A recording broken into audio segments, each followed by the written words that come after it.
When watching a triathlon event, we witness all sorts of different bike setups and positions, from relaxed and comfortable road bike positions all the way through to super aggressive time trial positions. But there is no right or wrong with those setups. That's the wonderful thing about triathlon. You can simply complete, or if you want, you can compete. But in case you're wondering, and I suspect you are, which is faster or slower? Well, we're about to find out in the wind tunnel. Yep, we're doing some proper aero testing today at the Silverstone Wind Tunnel. I've come equipped with a road bike and a triathlon bike, and to allow us to achieve all the different setups and positions, Profile Design have jumped in to help us. I'll talk through all of that and all the equipment in just a moment. Now the testing is quite simple. I'm going to ride 4 different positions: a comfortable road bike position, a road bike with clip-on aero bars, then I'm going to bring in a triathlon bike and ride it in a relatively comfortable position with a fairly high stack height. And finally, I'm going to drop that stack height and ride in a more aggressive position. What will the difference be? How many watts does each position cost or save? How much faster could you be? To find out, we're going to run the test at both 30 and 45 kilometers an hour. Aero testing is often done at 45 kilometers an hour and above, but let's face it, how often are us mortals hitting those speeds? So we've brought some more realistic speeds in too, and in addition, we'll be testing at 0 and 10 degree yaw. Right, let's crack on.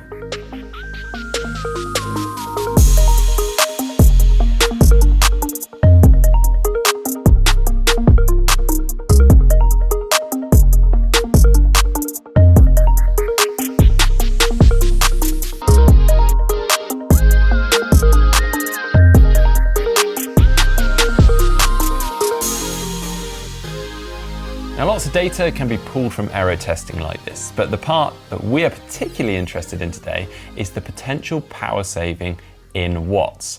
To put some perspective on watts, when traveling at 30 kilometers an hour, 10 watts equates to roughly 0.8 kilometers an hour, whilst at 45 kilometers an hour, 10 watts equates to roughly 0.3 to 0.4 kilometers an hour. Now for some that may not sound like a lot, whilst for others that may sound like loads. I guess it depends on your perspective, but trust me, a 10 watt saving would make a considerable difference to your performance over 40, 90 or 180k. All right, that's test 1 done. Now we've popped the clip-on aero bars on. I've got the Profile Design Supersonic Ergo Plus bars with the 35 SLC model on there, which, as the name suggests, 35 degree ski bend in there, and they're made from carbon, nice and lightweight. Cool. You can also get a ton of adjustability out of clip-on aero bars like this, so you can pop risers and all sorts in there. I'm pretty happy how that is. However, one thing you should bear in mind with a road bike is that a road bike is designed for that road bike position, not necessarily for the clip-on aero bars, but we can make it work by doing a couple of things. So I have popped my seat post up ever so slightly and the saddle forward. That's just going to make the aero bars work, allow me to get into them, be a bit more comfortable, and obviously get a bit more power out. So if you are using clip-on aero bars already and you haven't done that, then I would highly recommend that you do so. But now time to crack on. Let's go.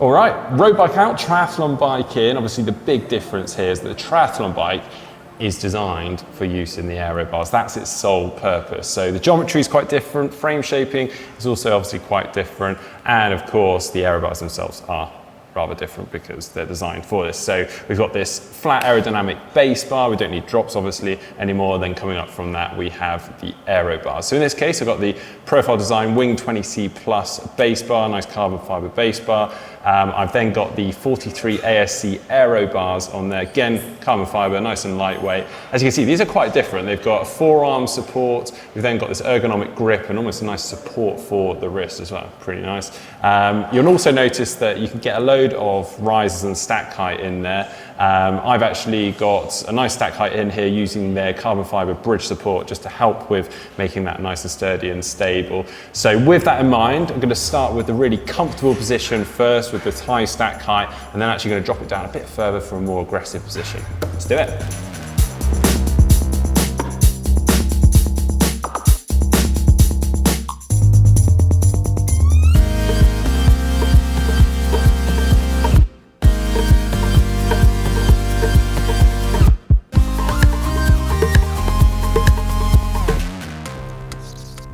All right, time to slam it down. Let's do this.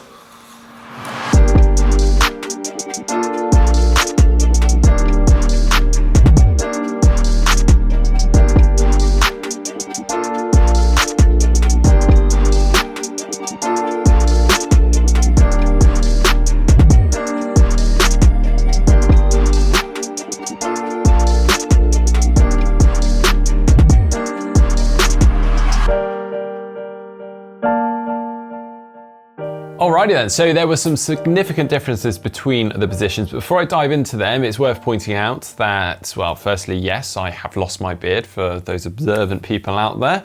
And I did lose it on the same day in the wind tunnel, so you just have to stay tuned for that video. Also, with the actual bike setup. So I tried to wear the same kit, did wear the same kit, same helmet. Also made sure that we had the same wheels on both bikes and therefore the same tires.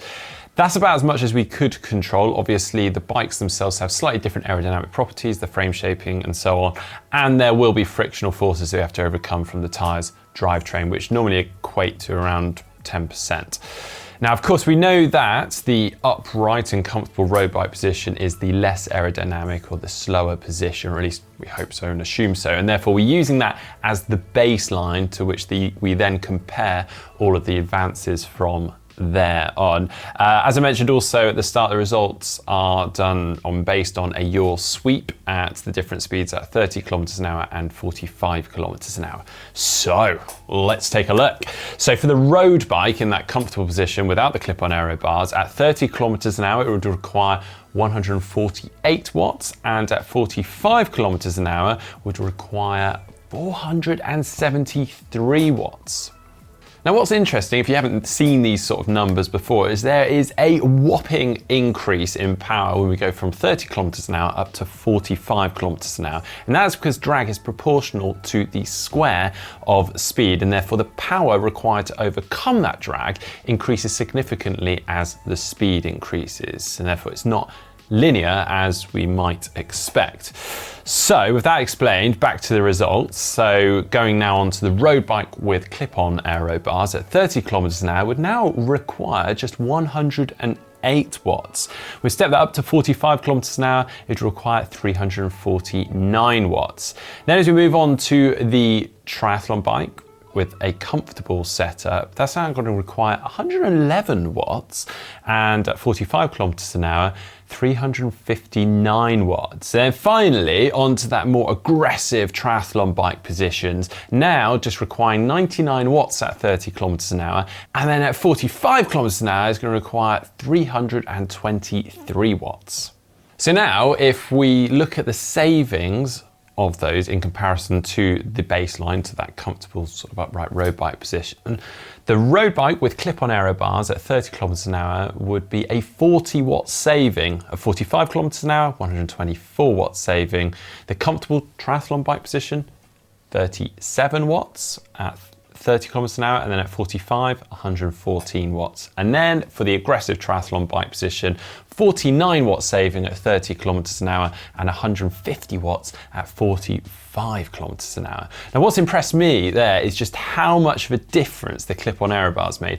40 watts saving at 30 kilometers an hour and 124 watts at 45 kilometers an hour. Now, I'd also argue actually, in comparison to the upright road bike position, that the aero bars are actually more comfortable over that longer sustained period. Obviously, takes a bit of getting used to, and appreciate not everyone may feel the same, but with some practice, I would argue you'd agree. Now, basically, that means that you can travel at the same speed for far less power, and therefore actually saving your legs potentially for the end of the bike or for the run. Or it means you can push the same power and therefore actually travel faster. So if we're using this 40 watt example, that would equate to roughly a 34-minute saving over 180k. Yeah. Okay, so now let's discuss this step up to the triathlon bike then.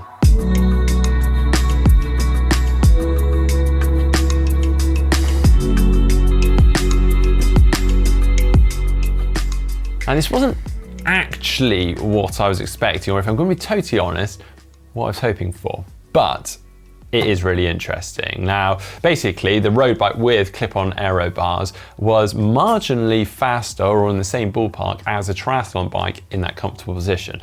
Now, I have inspected the footage after and closely inspected it. Whilst I thought I had the road bike with the clip-on aero bars in a very comfortable position, it's maybe fractionally lower than that triathlon bike in the comfortable position. Okay, so that may be a factor. The other thing to note is the road bike is a more or less top-end road bike. It had a very clean front end. There's no cables around, whereas the triathlon bike did have some cables poking out.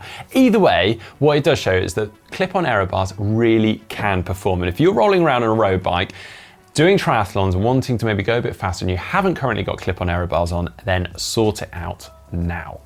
What I will say though is the triathlon bike was very, very comfortable. In fact, I feel like I could probably have held that position all day. Okay, almost. There is also the added benefit with a triathlon bike of integrated storage, because on the road bike, if we were to go and do a long triathlon event and we needed to take fuel, etc. with us, we then have to start adding bottles, extra cages, bento boxes, which may actually start to see the results start to be pushed and swayed in the other direction. And then finally, there was the whopping step up in savings as we went to the more aggressive position on the triathlon bike. Now, to be clear, because I'm sure there'll be some people out there commenting, this is probably my normal and preferred position. I used to race a very similar position back in the day, and yes, I can see down the road ahead of me. So yes, I was very comfortable.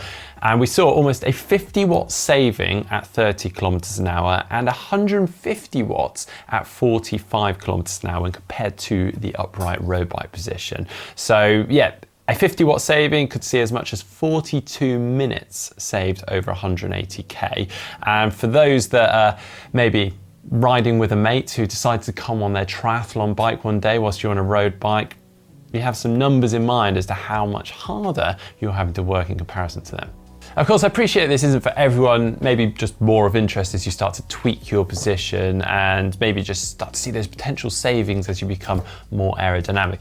Of course, as with anything, make sure that any tweaks or changes in your position you're doing gradually. You're not slamming your position overnight. And with that, it's also worth bearing in mind that as you start to tweak and change your position or maybe become more aggressive, you might see a slight drop off in power. What you do want to be wary of is that that power lost isn't returned by improvements in aerodynamic and speed. If it's not, then it's probably not worth it or sustainable. So just food for thought. A special thanks again to Profile Design for helping us out with today's shoot and providing, of course, all the parts for that. And obviously to Silverstone for the wind tunnel use. Profile Design did send out one other part. This is the area hydration system, which is really neat. It's a very, very smart system. Basically, the stem clips into the hydration system. It's almost like an aftermarket integrated hydration system, so wraps around